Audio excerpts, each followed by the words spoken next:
Assalamualaikum warahmatullahi wabarakatuh. Nama saya Ahmad Berhuda. Saya dari UIN Jember. Saya di sini akan memberikan video tanggapan mengenai yang telah diberikan oleh Dr. Abdul Wadud Nafis Al-JMI yang berjudul Ekonomi Tertutup Tanpa Kebijakan Pemerintahan atau Ekonomi Dua Sektor. Sebelum masuk ke dalam konteks pembahasan, saya akan menjelaskan ada beberapa macam ekonomi. Yang pertama yaitu ekonomi dua sektor, yang artinya ekonomi tertutup tanpa kebijakan pemerintah. Yang kedua yaitu ekonomi tiga sektor, yang artinya ekonomi tertutup dengan kebijakan pemerintah. Selanjutnya ekonomi empat sektor, ekonomi yang artinya ekonomi terbuka. Perekonomian dua sektor. Perekonomian dua sektor adalah perekonomian yang terdiri dari sektor rumah tangga dan perusahaan. Di dalam perekonomian ini, penduduk berperan sebagai konsumen dan juga sebagai pemproduksi. Dan pemerintah tidak ikut campur seperti mengeluarkan pajak, menentukan produksi, atau juga menentukan harga produksinya, dan lain-lain. Untuk lebih jelasnya, saya akan tampilkan diagram aliran perekonomian dua sektor. Bermula dari arti produsen atau rumah tangga produsen. Rumah tangga produsen mengeluarkan penjualan barang dan jasanya menuju pasar barang dan jasa. Selanjutnya, barang dan jasa tersebut dibeli oleh konsumen, dan selanjutnya dari rumah tangga konsumen memberikan atau menghasilkan faktor produksi seperti tanah atau tenaga kerja atau juga modal yang nantinya akan berguna sebagai faktor produksi dari rumah tangga produksi.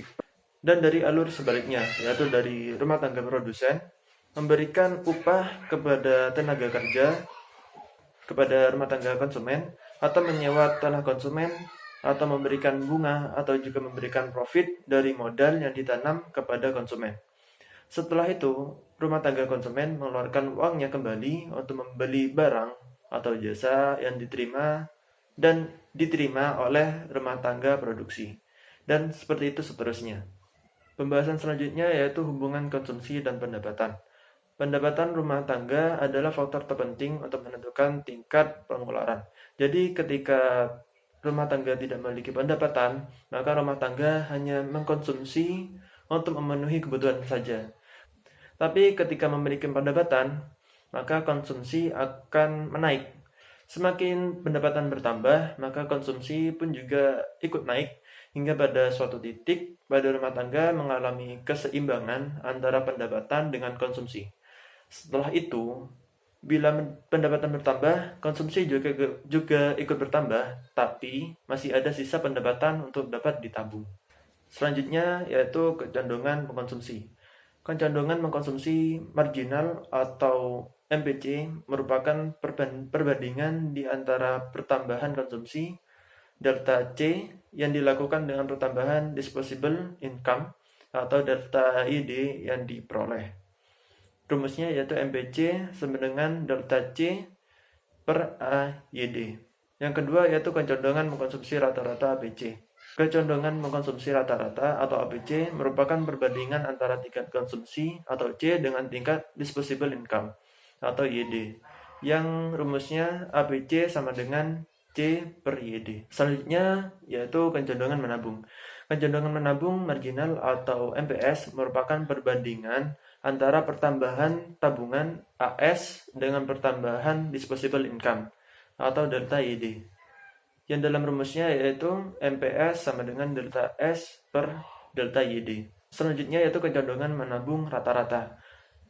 Kecenderungan menabung rata-rata menunjukkan perbandingan di antara tabungan atau S dengan pendapatan disposable atau YD, yang dalam rumusnya APS sama dengan S per YD. Untuk pembahasan selanjutnya yaitu fungsi konsumsi dan tabungan.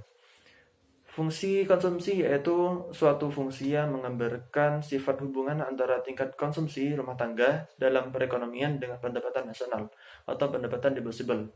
Fungsinya adalah C sama dengan A ditambah BY atau C sama dengan A ditambah BYD, di mana keterangannya ialah A sama dengan konsumsi rumah tangga saat pendapatan nasional sama dengan 0, B sama dengan MPC.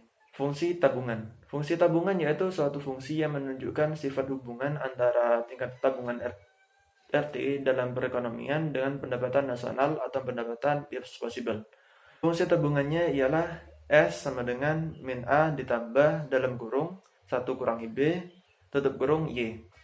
Atau E sama dengan min A ditambah dalam kurung 1 dikurangi B dalam kurung YD. Untuk pembahasan selanjutnya yaitu tentang investasi dan fungsi investasi. Jadi pengertian dari investasi sering dikenal dengan nama penanaman modal, atau investasi merupakan komponen kedua untuk menentukan pengeluaran agregat. Atau juga investasi merupakan pengeluaran atau pembelanjaan penanam-penanam modal atau perusahaan untuk membeli barang-barang modal dan perlengkapan-perlengkapan produksi untuk menambah kemampuan memproduksi barang dan jasa yang tersedia dalam perekonomian. Investasi ini meliputi pengeluaran sebagai guna. Yang pertama yaitu pembelian barang modal, yaitu mesin-mesin atau peralatan produksi lain untuk mendirikan berbagai jenis industri dari perusahaan.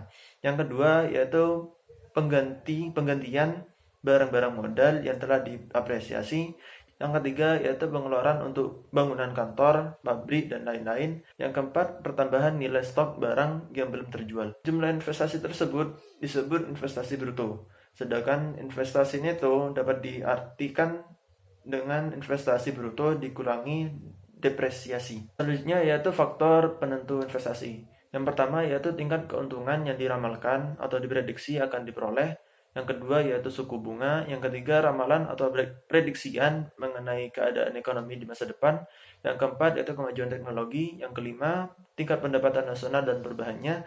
Yang keenam yaitu keuntungan yang diperoleh perusahaan-perusahaan.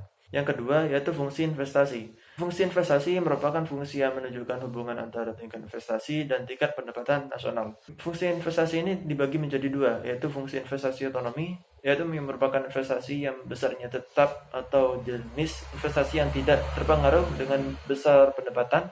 Yang kedua yaitu investasi terpengaruh, merupakan investasi yang besarnya dipengaruhi oleh besarnya pendapatan nasionalnya. Semakin tinggi pendapatan nasionalnya, semakin tinggi investasinya. Cukup itu saja video tanggapan yang saya berikan. Kurang lebihnya mohon maaf. Billahi taufiq wal hidayah. Wassalamualaikum warahmatullahi wabarakatuh.